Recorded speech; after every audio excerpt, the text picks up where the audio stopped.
আমাদের সবারই হয়তো এমন একটা স্বপ্ন আছে, কোনো একদিন পাহাড়ে একটা ছোট্ট বাড়ি হবে, সকালে ঘুম ভাঙবে মেঘ দেখে, বৃষ্টি নামলে সময় থেমে যাবে আর জীবনটা একটু ধীরে চলবে। আজ আমরা এসেছি এমন একটা বাড়িতে যেখানে শুধু থাকার ব্যবস্থা নেই, আছে পাহাড়ে নিজের মতো করে বাঁচার একটা চেষ্টা। এই বাড়ির প্রতিটা কোণ, চারপাশের এই নীরবতা আর এই পরিবেশটা তৈরি করেছেন এক বাঙালি দম্পতি, যারা শুধু পাহাড়ে বাড়ি বানাননি, অনেক মানুষের সেই পুরনো স্বপ্নটাকে একটু ছুঁয়ে দেখার সুযোগ করেছেন। চারপাশে নীরবতা, সামনে পাহাড়, মাঝে মাঝে বৃষ্টি, আর এমন একটা শান্তি যেটা ক্যামেরায় পুরোটা ধরা যায় না। চলুন এবার বলে দিই, আমাদের আজকের ঠিকানা কালিম্পংয়ের অব্বিট ছোট্ট গ্রাম তেন্দ্রাবং। ওয়েলকাম টু হব ঘুরে মন।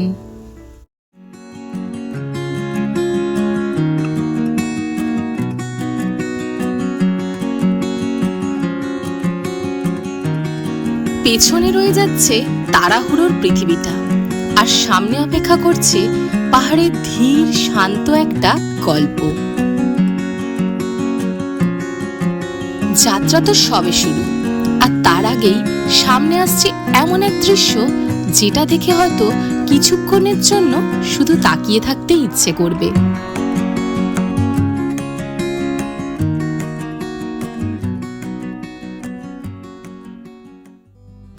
যারা প্রকৃতির প্রত্যেকটা কোণে গল্প খুঁজে নিতে জানে, তাদের কাছে এই জায়গাটা খুব সহজেই প্রিয় হয়ে যাবে।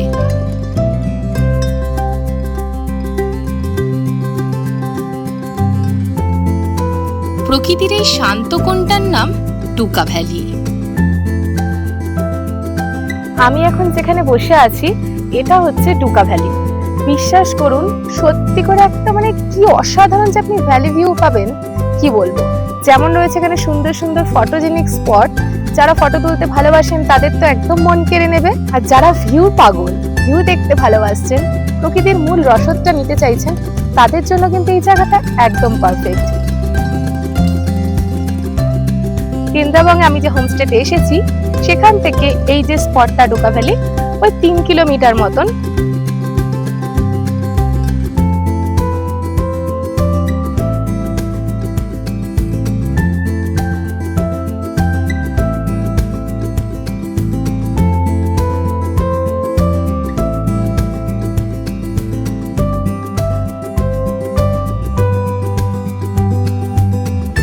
এইবার পথ আমাদের নিয়ে চলেছে আরেকটা সুন্দর দৃশ্যের দিকে।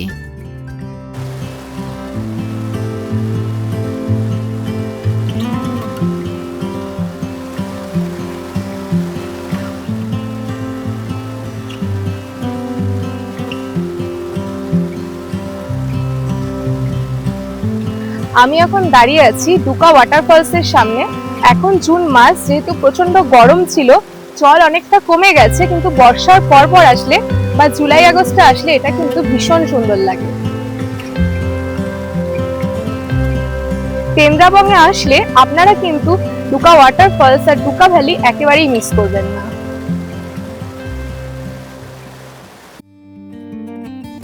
রাস্তা এবার ধীরে ধীরে আমাদের নিয়ে যাচ্ছে আজকের স্বপ্নের ঠিকানায়।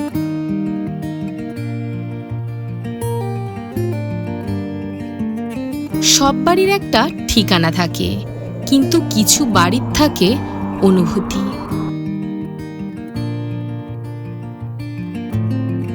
পাহাড়ের শান্তি, ধীরে বয়ে যাওয়ার সময়, আর অনেকটা যত্ন দিয়ে গড়ে ওঠা একটা ছোট্ট স্বপ্ন। এখানে সকাল শুরু হয় আলো নিয়ে, আর দিন শেষ হয় শান্তি দিয়ে। হয়তো সেই কারণেই এই জায়গার নাম রাখা হয়েছে প্রথম আলো।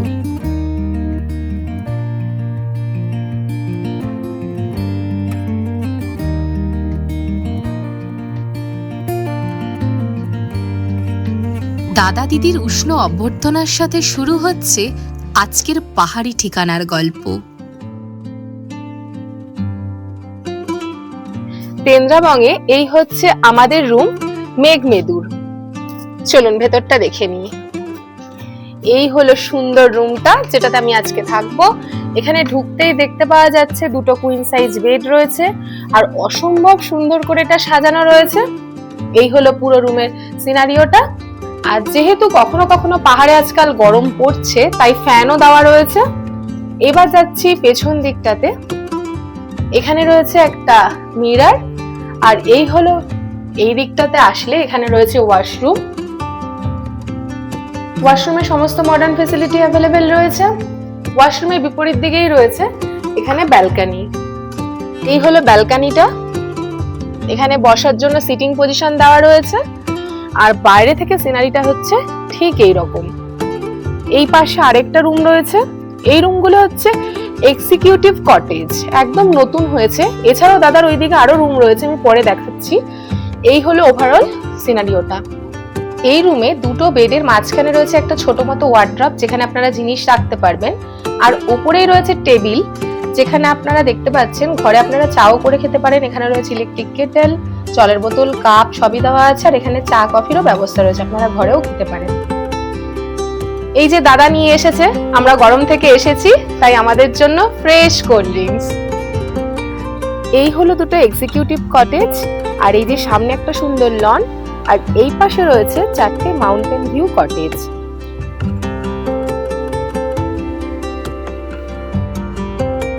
এই হোমস্টের সবচেয়ে আকর্ষণীয় দিক হলো সাহিত্যের নামে রাখা ঘরগুলো।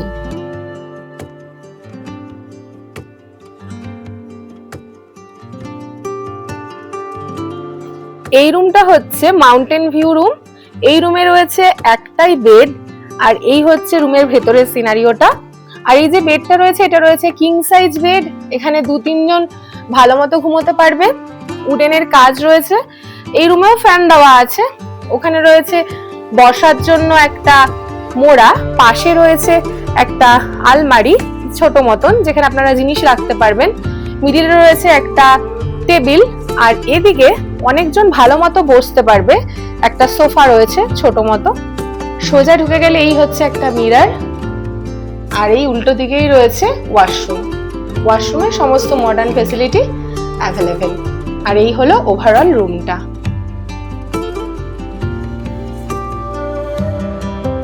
এটাও একটা মাউন্টেন ভিউ রুম রয়েছে।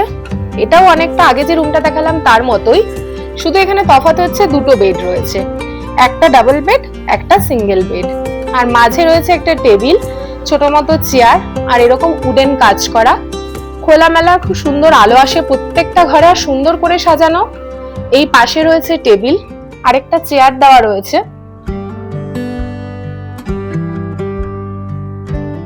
আর এই হলো ড্রাইভারদের থাকার ব্যবস্থা।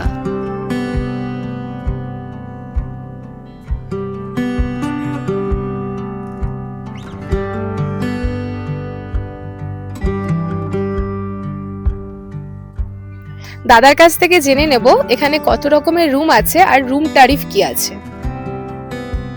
প্রথম আলোতে টোটাল 6টা কটেজ, বুঝতে পেরেছো? 6টা কটেজের মধ্যে এই 4টে কটেজ হচ্ছে মাউন্টেন ভিউ নর্মাল কটেজ। আর এই দুটো কটেজ ঠিক পাহাড়ের আরো সামনে তৈরি হয়েছে এক্সিকিউটিভ কটেজ, এটাকে নাম দিয়েছি। এই দুটো কটেজের ভাড়া আলাদা, এই 4টে কটেজের ভাড়া আলাদা। এটা মোটামুটি 1800 টাকা করে per day per head lodging with food এই 4টে কটেজের, যেটা মাউন্টেন ভিউ নর্মাল কটেজ। আর যেটা এই দুখানা এক্সিকিউটিভ কটেজ যেটার মধ্যে অ্যাটাচড ব্যালকনি এবং ঘরের কিছু সুবিধা আলাদা আছে, এইটার ভাড়া হচ্ছে 2000 থেকে 2200 টাকা ভ্যারি করে। হ্যাঁ, এইটা per day per head lodging with food.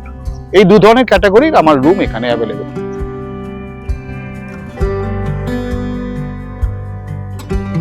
Booking এর জন্য যারা ডাইরেক্ট যোগাযোগ করবেন, আমার ফোন নাম্বার হচ্ছে 9051337426।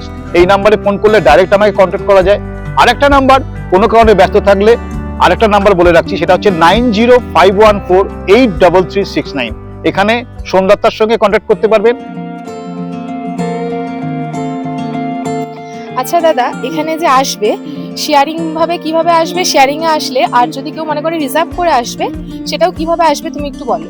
এনজিপি বা শিলিগুড়িতে যারা নামবেন তাদের জন্য সবচেয়ে সহজ উপায় হচ্ছে ওখান থেকে টোটো বা অটো ধরে পানি ট্যাঙ্কি মোড় ওই 30 থেকে 50 টাকার মতো নেয়।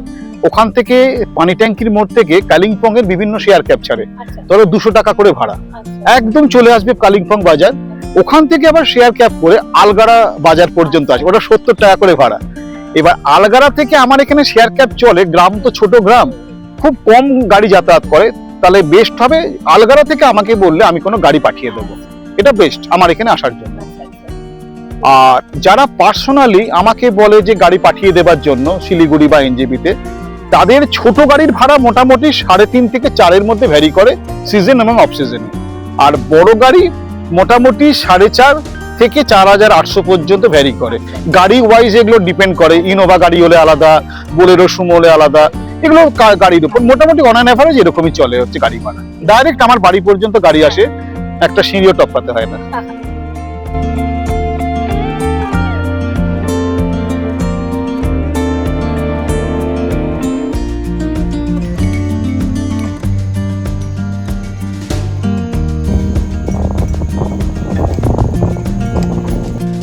কোনোদিন যদি মনে হয়ে থাকে পাহাড়ের কোলে একটা ছোট্ট বাড়ি হবে, তাহলে হয়তো সেই কল্পনাটা দেখতে অনেকটা এই রকমই হবে।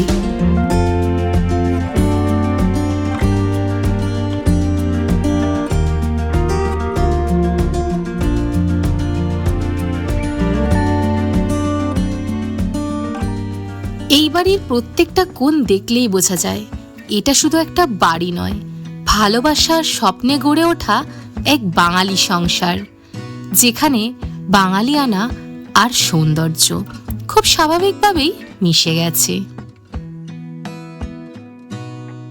আমি শুনেছি হোমস্টে এখানে হওয়ার আগে যখন দাদা আর দিদি কলকাতায় থাকতেন, তখন ওনারা একটা ক্লাউড কিচেন চালাতেন, আর সেই জন্য দিদি খুবই ভালো রান্না করে। তো আজকের যে এত আয়োজন, আর বলতে গেলে এটা শুধুমাত্র আমাদের জন্য নয়, হোমস্টেতে যারা আসে সবার জন্য এরকম ভ্যারাইটি আয়োজন থাকে। তো দিদির কাছ থেকে জেনে নেবো কি কি রান্না করেছে। আচ্ছা, এটা লাল শাক ক্ষেতের, আর এটা হচ্ছে বাংলাদেশি চিকেন ভর্তা একটা, এটা আমের আচার, এটা লাউ শুক্তো, এটা আলু বেঞ্চ ভাজি, ঝিঙে পোস্ত, ডাল আর সর্ষে পাবদা আর পাঁপড়। এটা পুরো বাঙালি বাড়ির ভোজ।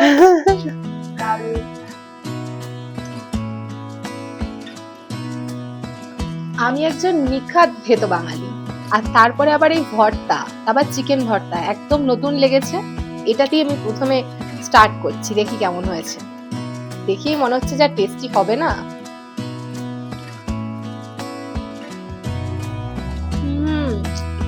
আলাদাই সুন্দর ঝাল ঝাল একটা স্মোকি ফ্লেভার আছে, দারুণ।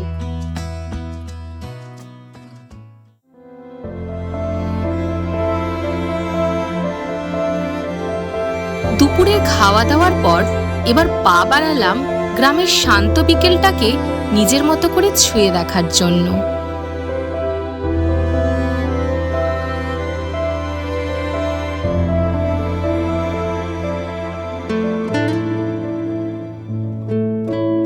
কিছু মানুষ জায়গার থেকেও বেশি মনে থেকে যায়, অমিতদা তেমনই। যে মেঘলা দিনে মেঘলা আকাশ, বৃষ্টি ভেজা মন, মন চাইছে পাশেই থাকুক আমার আপনজন। এগুলো পাহাড়ে বসেই হয়, এগুলো অন্য জায়গায় হয় না।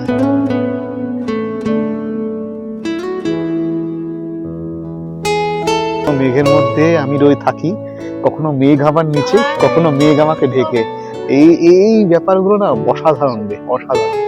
সূর্য যখন পুরো মাথার উপর দিকে সানরাইজ হয়, এত বড় সূর্য, আর মুনরাইজ তুই যদি দেখিস পায়, তুই বলি দাদা তুমি কি দেখছো, এত বড় চাঁদ, কলকাতার লোকেরা দেখে অভ্যস্ত নয় আমরা, এরকম উঠছে, চারিদিকের বাড়ি অন্ধকার করে দিই।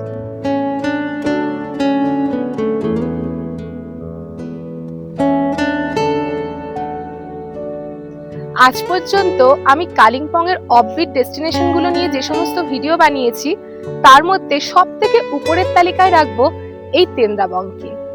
এই জায়গাটায় এসে আমি যেন একদম গ্রাম্য যে পরিবেশের একদম মিঠে আলো, আর একদম মাটির গন্ধ, পাহাড়ের সান্নিধ্য, আর তার সাথে সাথে কি পেয়েছি জানেন, একটা বাঙালি দম্পতির নিখাত আতিথেয়তা। এটা আমার কাছে একদম স্মৃতির খাতায় অমলিন হয়ে থাকবে।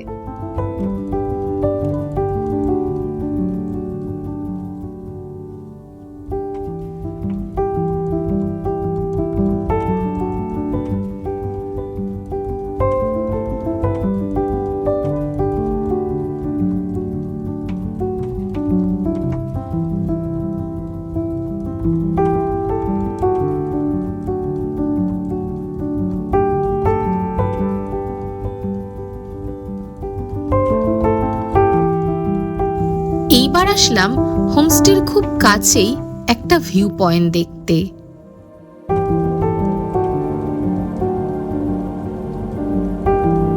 সব ভিউ পয়েন্ট কিন্তু বিখ্যাত হয় না, কিছু জায়গা শুধু চারপাশের সৌন্দর্য আর অনুভূতি দিয়েই মনে থেকে যায়।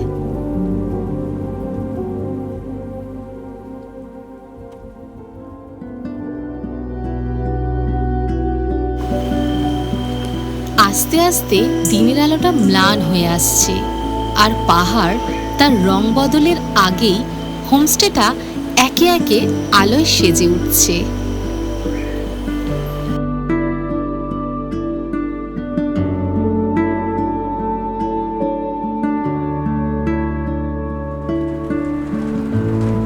আর তারপর নরম বৃষ্টিতে সন্ধ্যাটা আরো মায়াময় হয়ে উঠল।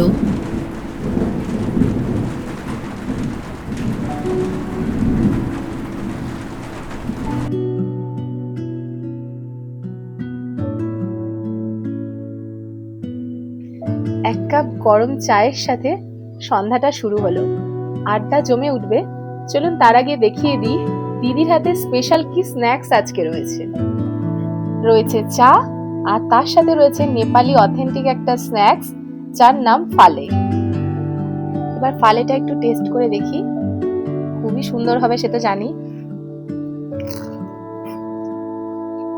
অসাধারণ, বাইরেটা পুরো ক্রিস্পি আর ভেতরে চিকেনের একটা ফিলিং রয়েছে, দারুণ লাগছে।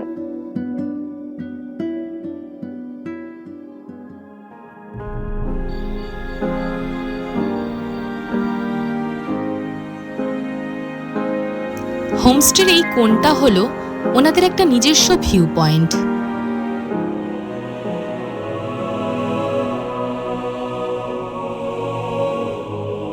রাতে শুধু এর মায়াটা দেখুন, আসল গল্পটা সকালের জন্যই থাক। আজকে রাতে আমাদের ডিনারে রয়েছে মতি পোলাও আর দেহাতি চিকেন কষা।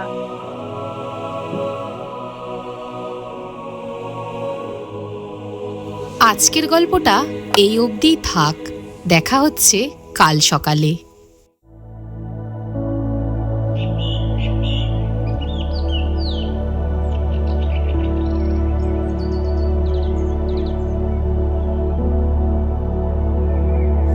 রাতের নীরবতা পেরিয়ে মিঠে আলো আর মেঘের সাথে শুরু হলো আজকের দিন।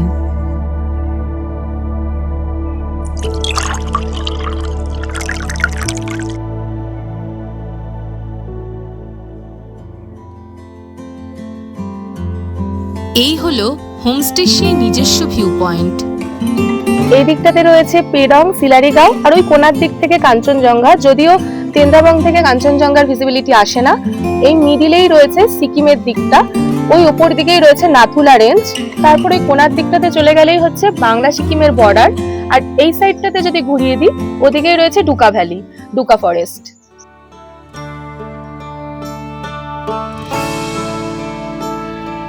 দিদির হাতে সুস্বাদু সকালের খাবার দিয়ে শেষ হলো এই হোমস্টের আন্তরিক আতিথেয়তা। এবার ফেরার পালা। ভালো থেকো তুমি। একদম একদম।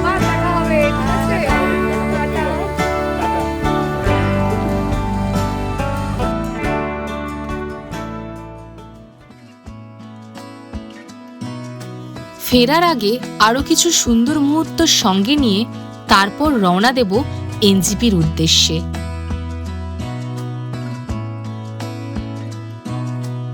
আমি এখন যেখানে দাঁড়িয়ে আছি এটা হচ্ছে একটা লেপচা হোমস্টে, যেটা 174 বছরেরও বেশি পুরনো। 1852 সালে এই হোমস্টেটা তৈরি হয়েছিল। তো এটাকে এখন হেরিটেজ হিসেবে দর্শকদের দেখানো হয়। তো আমরা যে হোমস্টেতে রয়েছি অমিতদার সাথে এই বাড়ির লোকজনদের পরিচয় আছে। তাই আপনারা যদি এই হোমস্টেতে আসেন অমিতদার কাছে, তো এই জায়গাটা কিন্তু অবশ্যই ঘুরে যাবেন।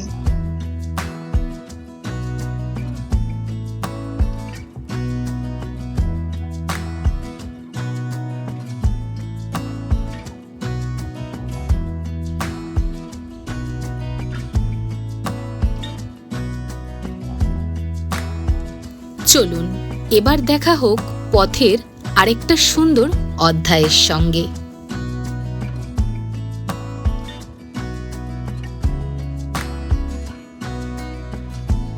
আমি এখন দাঁড়িয়ে আছি বুদ্ধা পার্কে। আপনারা যখন তেন্দ্রাবং আসছেন, আসার পথে বা যাওয়ার পথে অথবা সাইট সিন হিসেবে এই জায়গাটা কিন্তু ঘুরে নিতে পারেন।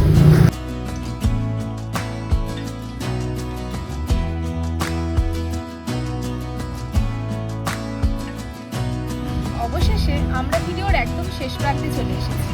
যদি ভিডিওটি আপনাদের ভালো লেগে থাকে তাহলে প্লিজ লাইক, কমেন্ট, শেয়ার করে দেবেন। আর চ্যানেলটা সাবস্ক্রাইব করতে কিন্তু একদম ভুলবেন না। দেখা হচ্ছে পরবর্তী কোনো সিনেমেটিক